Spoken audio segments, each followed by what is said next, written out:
বিভেদটা খুব একটা স্পষ্ট না, বিভেদটা বরং অস্পষ্ট। অস্পষ্ট এই হিসেবে আপনি ইতিহাসের দিকে তাকান। আজকে যে ন্যারেটিভ বিএনপি এবং জামাতের, এই যে মুখোমুখি ন্যারেটিভ যেটা আমরা এখন দেখছি, আপনি শেখ হাসিনার 15 বছর শাসন দেখেন। শেখ হাসিনা কোনোদিন একবারে বিএনপি বলে না, বিএনপি জামাত এই শব্দই সে উচ্চারণ করতো, তাই না? আবার 91 সালে দেখেন বিএনপি জামাতে, যেটা তুষার ভাই বললেন যে ওই সরকার যদি ভালো বা খারাপ করে থাকে তার দায় জামাতে এড়ায় কীভাবে।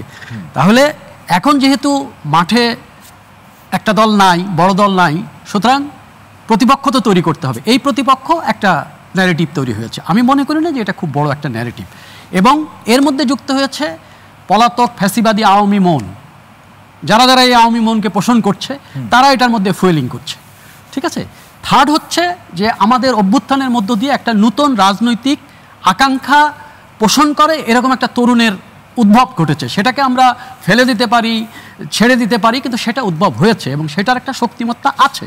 এবং আপনি দেখবেন বাংলাদেশের সামনের দিনে প্রতিষ্ঠিত রাজনৈতিক দলকে সেই শক্তিকে মোকাবেলা করতে হবে। ভোটের আকারে যদি নাও হয়, দাবি দাওয়া থেকে শুরু করে যে কোনো অন্যায়ের বিরুদ্ধে তারা এসে দাঁড়াবে। সেটা এখন যাদের দেখছেন তারা নাও হতে পারে, অন্য কেউ এসে দাঁড়াতে পারে। এই কালচারটা তৈরি হয়েছে একটা, এই মানে বন্দুকের মুখে দাঁড়িয়ে আত্মাহুতি দেওয়ার পরে যে কালচার তৈরি হয়, সেই কালচারটা তৈরি হয়েছে, সেটাকে আমাদের অ্যাড্রেস করতে হবে।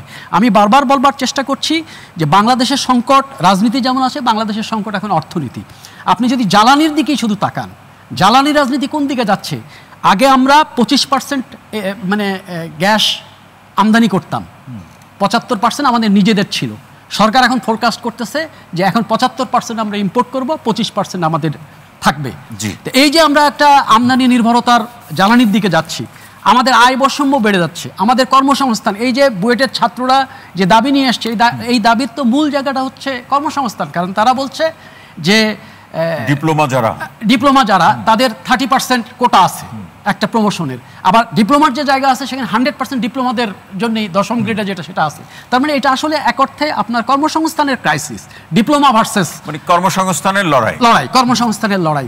এই যে একটা বিপুল পরিমাণ আমরা একটা, তারপরে আমাদের ধরেন ফ্যাসিবাদী অর্থনীতির যে লুফলসগুলো আছে, এই যে টাকা পাচার হয়ে গেল, এই যে একজন মন্ত্রী 700 বাড়ি করে ফেলছে, এই যে কালচার তৈরি হলো, এই কালচারটা, এই যে অনৈতিকতার কালচার তৈরি হলো, এবং যে অনৈতিকতার কালচারের মধ্য দিয়ে এখন এমন একটা প্রত্যাশা তৈরি হয়েছে যে যাকেই বলছি সে 100 কোটি টাকা ছাড়া আর কিছু বুঝছে না।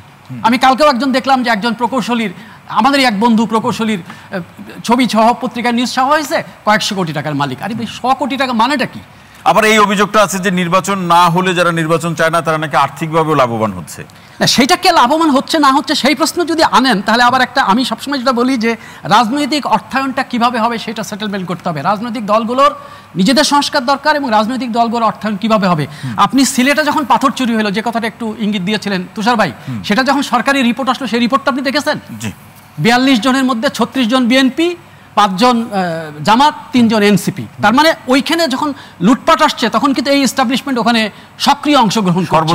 এখন উল্টা দিক থেকে রিপ্রেজেন্টেশন, পার্সেন্টেজ রিপ্রেজেন্টেশন, এবং উল্টা দিক থেকে দেখেন সর্বদলীয় ঐক্য। হ্যাঁ, সর্বদলীয়। আবার উল্টা দিক থেকে দেখেন, যে লোকটা 18 বছর এই রাজনীতির কারণে ঘর ছাড়া, জীবিকা ছাড়া, তার জীবিকার অর্থায়নটা কিভাবে হবে? সে এসে যা পাচ্ছে সেখানেই দখল করছে, সেটাই তো তাকে করতে হবে।